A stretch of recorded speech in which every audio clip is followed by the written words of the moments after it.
After I returned home from the Benny Tate, I wanted to relate an experience to my cousin Vernon and his brother Ed, an incident that I had experienced and witnessed on that ship. One day I came out of my bunk area and went out on the deck, and I saw 4 or 5 guys standing around together looking at this muscular guy that was one of the crew members. Now, this guy was really built. There wasn't any question about whether he had muscles or not, and he wore shirts to expose them too.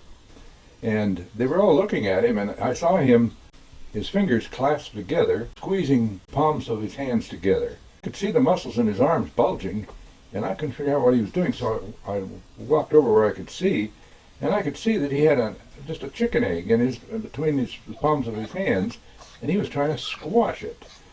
And I didn't believe that he was really trying, but his muscles were certainly tense, and his forearms and everything. It was obvious he was really straining. I just didn't believe it. I thought that it was a trick of some sort that he had, and so I just walked away. But I was intrigued, and of course I couldn't get a hold of an egg on that ship. But when I got home, one of the first things I did was get an egg from one of our chickens, and I tried the same thing, and to my astonishment, I couldn't crush it either. And I really tried. I decided, this darn little egg is not going to resist my efforts, but it did. So I was really astonished, and when I looked at the egg, I realized that the shell itself, while it was thin and fragile, was in a compressive position, and it's like concrete or any other masonry product. It's got tremendous strength in the compression phase of a load, but it doesn't have any strength much at all in the bending or stretching types of loading. So that's why masonry is used in foundations and so forth. But anyway, I determined to pull this trick on my cousin. So I went over there. I walked the field through the woods as I normally did, and I was telling them about this trick I wanted to show them. So much to her great reluctance, their mother, Alice was her name, gave me an egg, and we were around the kitchen table right near a pair of double windows where there were drapes hanging down, or curtains rather, hanging down along each side. And my cousins were sitting at the end of the table, and I stood in the middle between them, facing the windows. And I put this egg between my hands, and I began to apply pressure, and all of a sudden, squish, it collapsed, and all the contents of that egg squished out between my thumbs and fingers in a straight projectile right against her curtains, and on the wall too. Oh, it made a terrible mess. And boy, I'll tell you, I didn't win any points with her that day. I couldn't believe it, but apparently the egg that I'd been given had a defect in the shell, because it didn't resist. Well, it resisted a fair amount of pressure, but it certainly didn't resist the total amount that I'd seen and experienced myself. So anyway, I slunk out of there with my tail between my legs. During the spring of 1947, after I had recuperated from the Christmas dump by my erstwhile girlfriend, and I had worked on the engine of my old Chrysler. As I discussed in an earlier video, Vernon, my cousin, was discharged from the Army, and he came home, and he couldn't find a job either. There was nothing around there. And of course, after he came home, we had a number of discussions and visited each other rather frequently, and trying to figure out what our future is going to be. I had already decided that I wanted to go to Alaska when I graduated from high school, and I figured that if I went on the Great Lakes for the rest of that 1947 year, I could save a pretty nice kitty and get off in Duluth, Minnesota, which would be essentially halfway across the country. It would save quite a bit of transportation costs, and I could get to Alaska reasonably economically. I had no idea what I was going to do there, but I was entranced with the idea of Alaska, and of course that was before I joined the United States as a state. It was still a territory and wild and free, as I thought. But anyway, during our conversations, Vernon decided that he wanted to do that too. So we decided to go together to Erie and ship out. So as soon as I was assured that I was going to get a diploma, we got on a bus and went to Erie. I didn't go to any of the ceremonies or anything at my graduation. I was too anxious to get out of there and start earning some cash. So we got on the bus and went to Erie through Oil City again in the same routine. And we walked up to the Great Lakes Carriers Association office on Peach and State. And we were met with some pretty grim news. In 1947, the industry had really slowed down. They were in the midst of converting from war production to civilian, and that took time. Factories had to be reconverted, tooling had to be revived, and a million things to do. And so the whole industry in the country was in the doldrums during 1947. The clerk told me that since I was already an experienced sailor, so-called, and I had a book, that there was a good chance I would ship out possibly in 2 or 3 months. But as far as Vernon was concerned, there wasn't a chance he would get to ship out because they just weren't booking any additional sailors. Neither one of those pieces of news one was not any better than the other, because I wasn't going to survive 3 months waiting around for a ship. And of course Vernon was completely out of the picture. It was a beautiful June morning. The sun was shining, and the office had wooden benches around the 2 walls there, and we sat down and we didn't know what to do. We didn't want to go back to Frenchville, but we didn't have very much money, either one of us, flabbergasted as to what we were going to do. We sat there discussing it and meditating and trying to come up with a solution to this problem. You could see there weren't any. And we only had $13 between us. It sounds crazy that we went to Erie with $13, but naively we expected to ship right out, and so $13 was enough to carry us for a day anyway, or maybe longer if we really stretched it. But the hard facts were that we couldn't stay in Erie without a job, or we couldn't stay in Erie, period. I was sitting there, I recall, and I looked down under the bench, and there was an Erie newspaper lying on the floor. So with nothing better to do and to delay the inevitable return to Frenchville, I reached down and picked it up and started to glance through it. Inside the newspaper was a full-page ad from GE soliciting employees. And when I saw that, I knew we had a solution to our problem. So we asked the clerk, how do we get to GE? And he thought we meant the GE appliance store, which was only a couple blocks away. So not knowing anything better, we hurried over to the store and asked them about a job, and they said, oh, you need to go out to the plant. We're not hiring here at the store. So he told us how to get a bus out to a little adjacent town next to Erie called Lawrence Park. And it was about 3 or 4 miles probably on the bus, something like that. So we found the bus and we got out there, and we got off the front gate, and we had a long walk up the interior, the driveway to the employment desk. And within minutes we were signed up for a Sunday night 3rd shift start in a warehouse. And this was a Friday, as I recall. So we were absolutely elated that we had a job. So we took the bus back to the 6th and State, where the Edwards Lakes to Sea bus station was. And I went up to the counter. We had $13 and some change. And I laid the $13 on the counter, and I asked him how far that would take us toward Clearfield, because we were totally buffaloed as to which way to start hitchhiking out of the center of Erie. We had no idea what direction, what road to take in order to head us in the right direction. So this clerk said, well, that'll get you to Union City, which was about 20 miles south of Erie, but it was well on its way toward Clearfield, and certainly out of the maze of streets that this large monstrous city of Erie, Pennsylvania had. So we bought 2 tickets, and the bus was leaving within a few minutes. So we got on the bus right away and rode down to Union City, down through the country, and we got off in the middle of town there. And I remember walking past a factory there in Union City that made cherry furniture, and I thought that might be an interesting place to work. But nevertheless, we walked through the town and out down this country road. It was paved, of course, with blacktop, but it was pretty narrow and out in the farming country.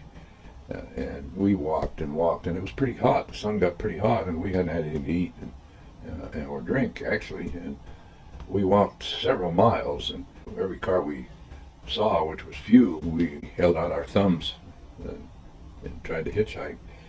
Finally, one guy picked us up, and he had a brand new Olds 88, and he just wanted to show us his new car. He took us 2 or 3 miles before he turned off. So we kept walking, and the afternoon began, and the pavement began to get hot, the blacktop, and Vernon started complaining about his right foot hurting him. And I thought, boy, we're a long way from home, and if he has a foot or leg problem, we're really going to be in a soup.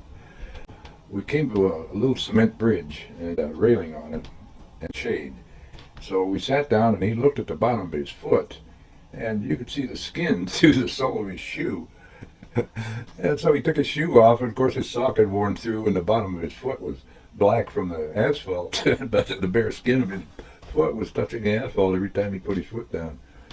So he pulled out his wallet, but his wallet didn't have a divider in it, and then I remembered mine did, so I pulled mine out, and I tore the leather separator in the billfold part out, and he laid that inside of his shoe, and of course that solved the problem of his barefoot and the asphalt being in contact.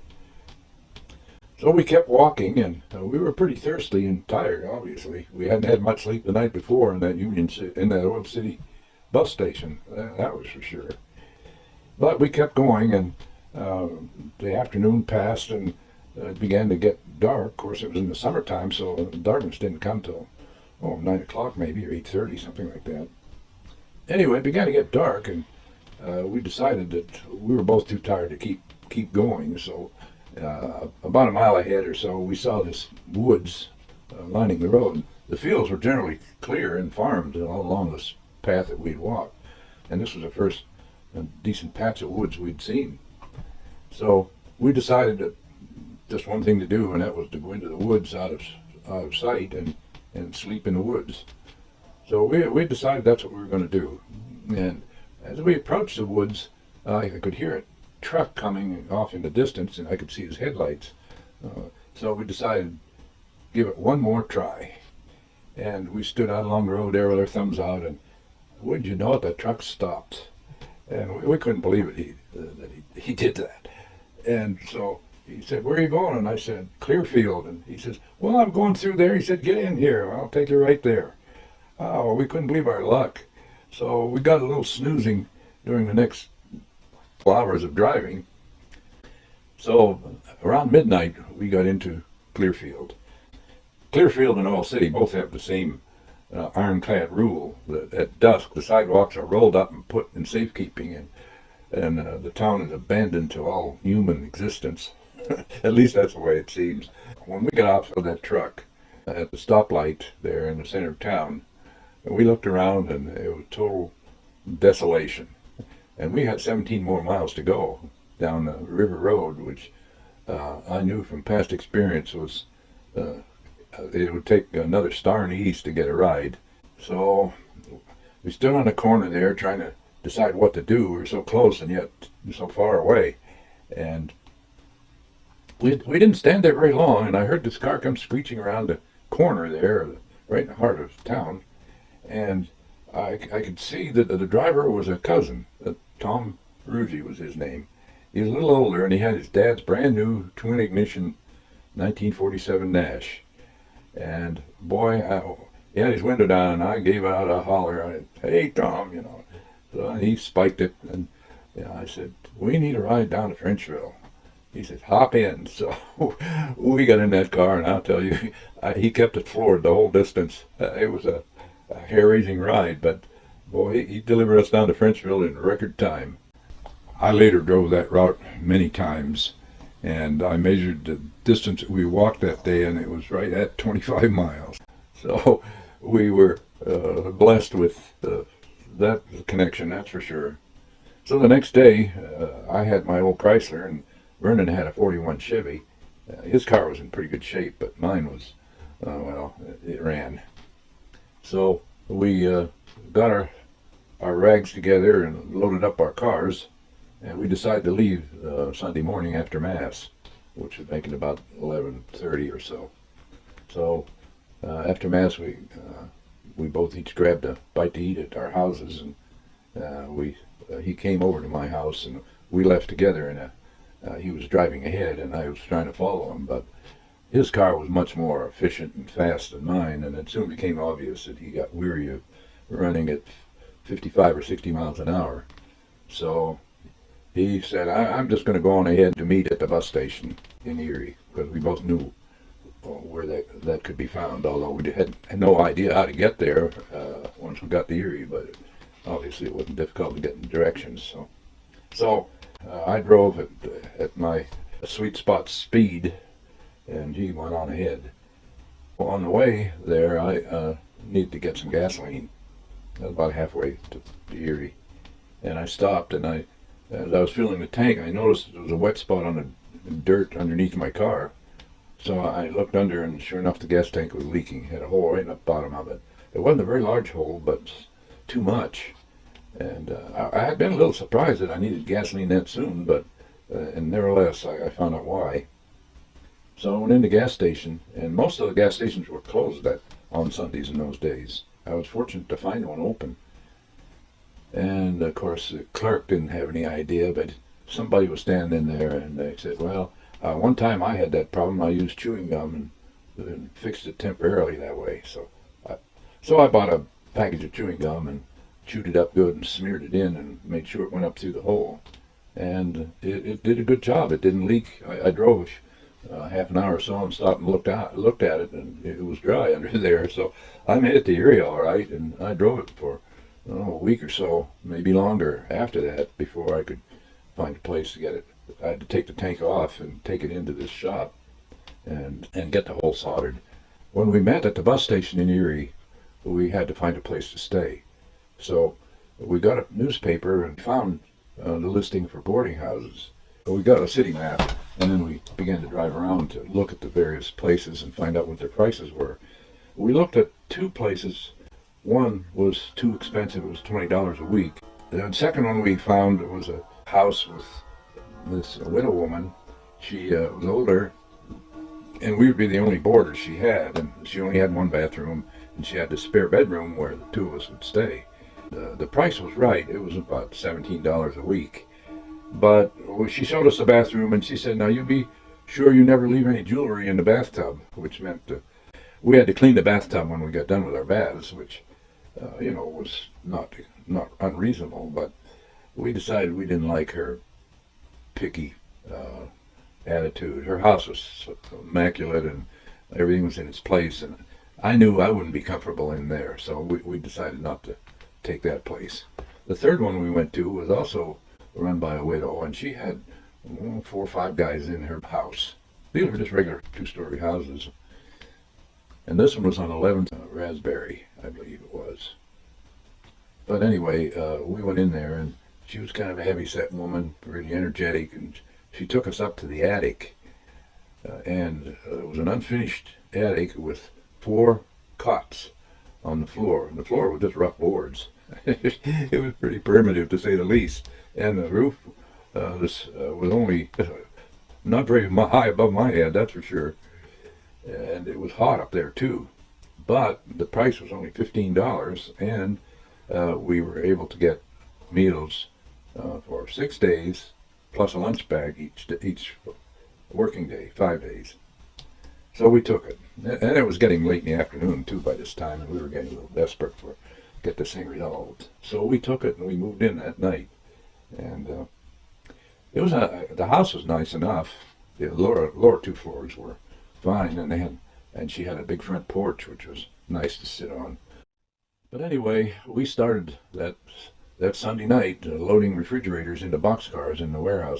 We loaded 8 refrigerators standing up, and then we had to throw 4 up on top on their sides.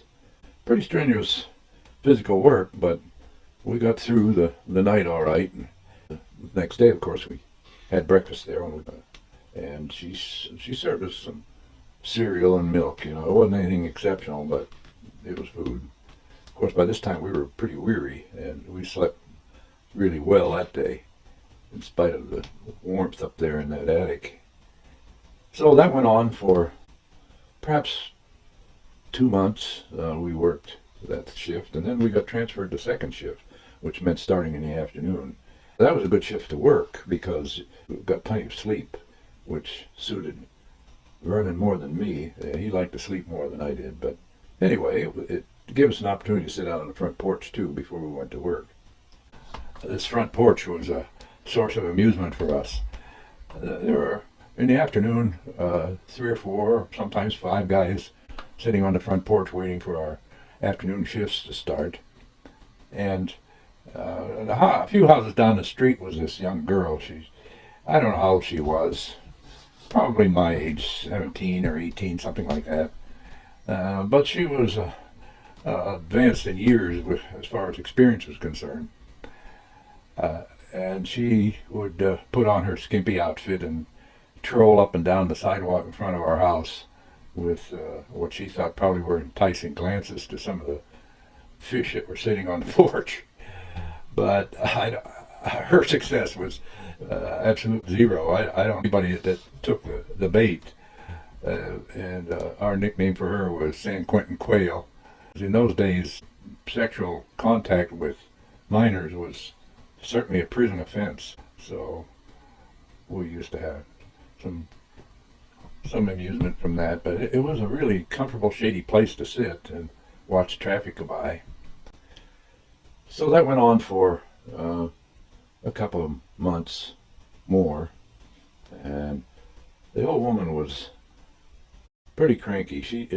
Her husband was a heavy-set guy, and there used to be a comic strip called Major Hoople, and it almost depicted exactly what was going on there at that house.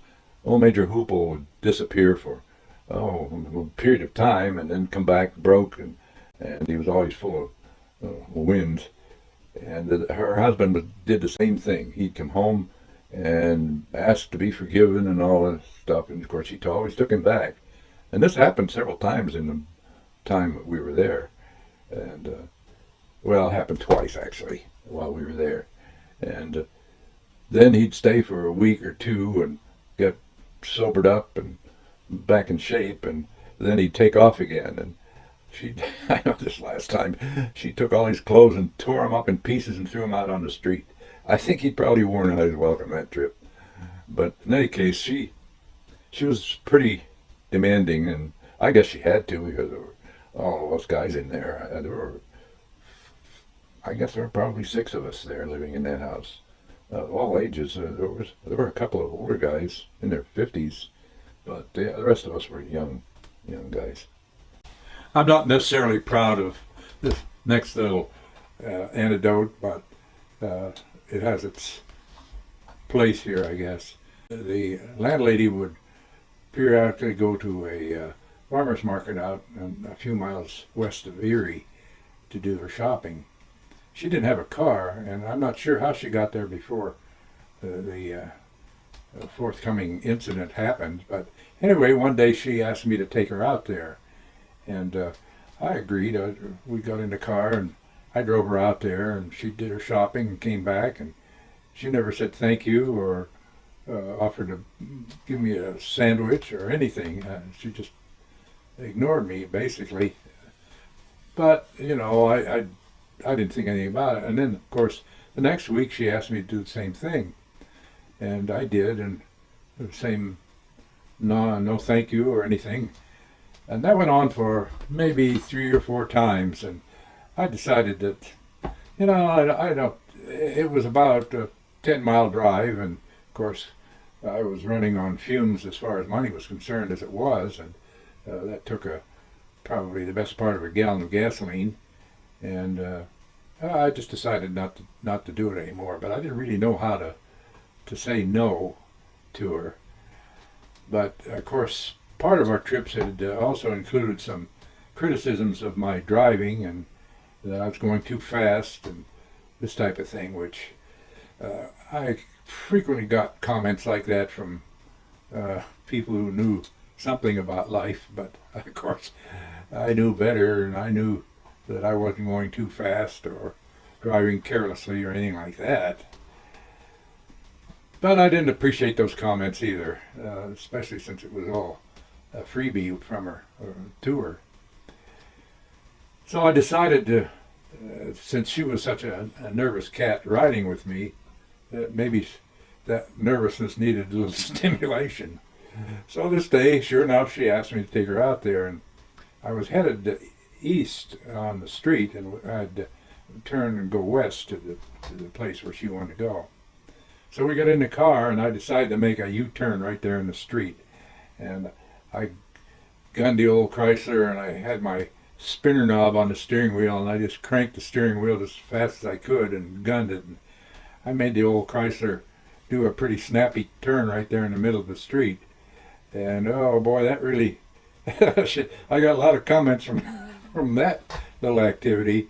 But anyway, she did her shopping, and I came home, brought her home and everything. But amazingly enough, she didn't ask me to take her out there again, so that did the job as far as I was concerned. I know one of the guys that lived there was an older guy, and he was a coal miner from Helvetia, Pennsylvania, which is south of Erie, near the border of West Virginia, and a coal mining, deep mining region there. And he was a ex-serviceman, and been over in Europe. He'd seen quite a bit of action. And he and I did a lot of talking. I liked him, and he was friendly enough. One day he said, I've got to go home. My mother is really pretty sick. And he said, I'm short. He said, can you lend me $5 for a week or two till I get back and go and see her?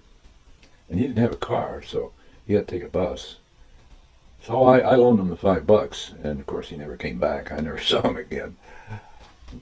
But he was a pistol. That old woman, or our landlady, had a canary, and it hung in the kitchen, real close to the table. And every once in a while there would be a canary feather on top of the table, which none of us cared much about. I mean, it didn't bother me as much as it did him. It really irritated him to see that feather. Or whatever, maybe some other debris on the table. So one day she went to the store, and of course canaries are very sensitive to methane, and they use them in the mines to detect methane gas. If there's any methane in the mine, the bird will immediately die. So it was a good pre-warning for the miners that danger was lurking when the canary died. So he took the canary and he turned the gas on in her oven and stuffed the canary in the oven. And of course it only took seconds for that canary to flop over on its back. And then he put the canary back in the cage. And of course we all saw him do it, and I had mixed emotions about what he was doing, but there wasn't any criticism of him, verbally anyway.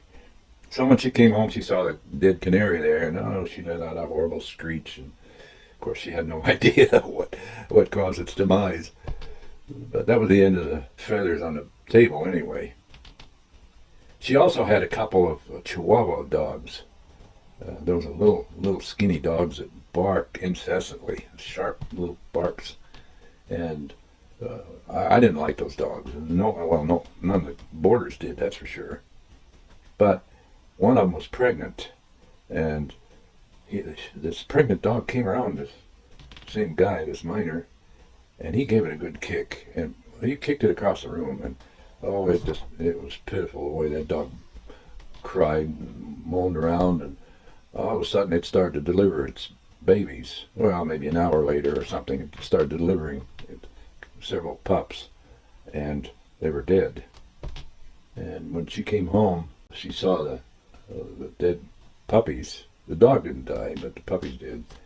And oh boy, she just went on and on, crying and screaming around there. And So Vernon and I decided we had all we wanted to see of that business there. So we started looking around, and we found a boarding house. This was a professional boarding house down along the docks. There were three large brick buildings there, and they were all boarding houses, or had been in the past, when the docks were more heavily manned, and workers lived there within hundreds of feet of their workstation. But when we moved in there, the boarding house was relatively empty. There were a few men in there, but there were about a half a dozen really authentic Russians. And they were native of Russia, and the place was owned by Russians, although they had been citizens for quite some time and could speak normal Erie English. So there wasn't any problem with communication, but the old native Russians were heavy boozers, and they liked their vodka.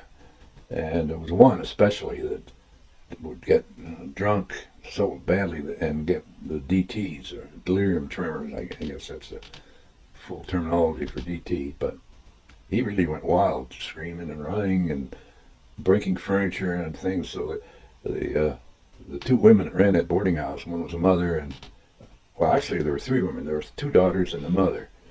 And I don't know where the husband was. I never saw him, but they got some other help there, and they grabbed this Russian with a long beard and strange-looking clothes, and they'd lock him in a hall closet there, and he'd just pound and scream. Finally, he'd pass out, and then in a day or so, they'd let him out, and boy, he was a wet puppy when he came out of there, but he did a number of times. But Vernon and I were working third shift then, again, and we'd come home in the morning and sit down in his kitchen for breakfast. He'd walk down to the lake early in the morning with a bucket, and he'd catch minnows out of the lake, Lake Erie, and come up there and set that bucket on a table, and he'd reach in the bucket with his hand and grab live minnies and eat them alive. Yeah, he swallowed them. I don't think he killed all of them while he was consuming them. Well, it was a rough place.